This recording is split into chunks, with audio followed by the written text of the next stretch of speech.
Janasena party ప్రచారంలో భాగంగా ఇవాళ ఉదయం గుంటూరు స్థానిక గార్డెన్ సెంటర్లో చాయ్ పే చర్చ అనే ప్రత్యేక కార్యక్రమాన్ని ప్రారంభించారు. ప్రజల అభిప్రాయాలను తెలుసుకుంటూ పార్టీ సిద్ధాంతాలు, మేనిఫెస్టోలోని అంశాలను జనసేన నాయకులు వివరించారు. గుంటూరు పశ్చిమ నియోజకవర్గ అభ్యర్థి తోట చంద్రశేఖర్ గెలుపే లక్ష్యంగా ముందుకు వెళ్తున్నామని జనసేన నేత బైరా దిలీప్ తెలిపారు. జనంలోకి నేరుగా వెళ్లేందుకు చాయ్ పై చర్చ ఒక వేదికగా భావిస్తున్నామన్నారు. జనసేన పార్టీ గుంటూరు జిల్లాలో ఈరోజు గుంటూరు పశ్చిమ నియోజకవర్గంలో తోట చంద్రశేఖర్ గారికి మద్దతుగా బృందావన్ గార్డెన్ సెంటర్లో ముఖ్యులతో కలిసి కలవడానికి అనువుగా ఇక్కడ చాయ్ పే చర్చ కార్యక్రమం పెట్టాం.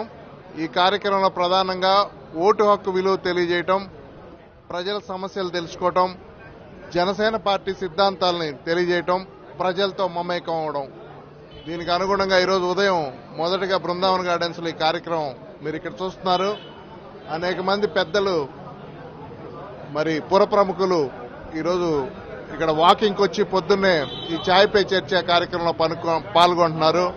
దానికి అనుగుణంగానే వాళ్ళందరితో కలిసి మమేకమై వాళ్ళ సమస్యలు తెలుసుకుంటా, జనసేన పార్టీ సిద్ధాంతాలు వివరిస్తా. మరి ఈరోజు మా నాయకుడు ప్రతి రైతుకి 8,000 రూపాయలు ఎకరాకి ఇవ్వడానికి సిద్ధమయ్యారు.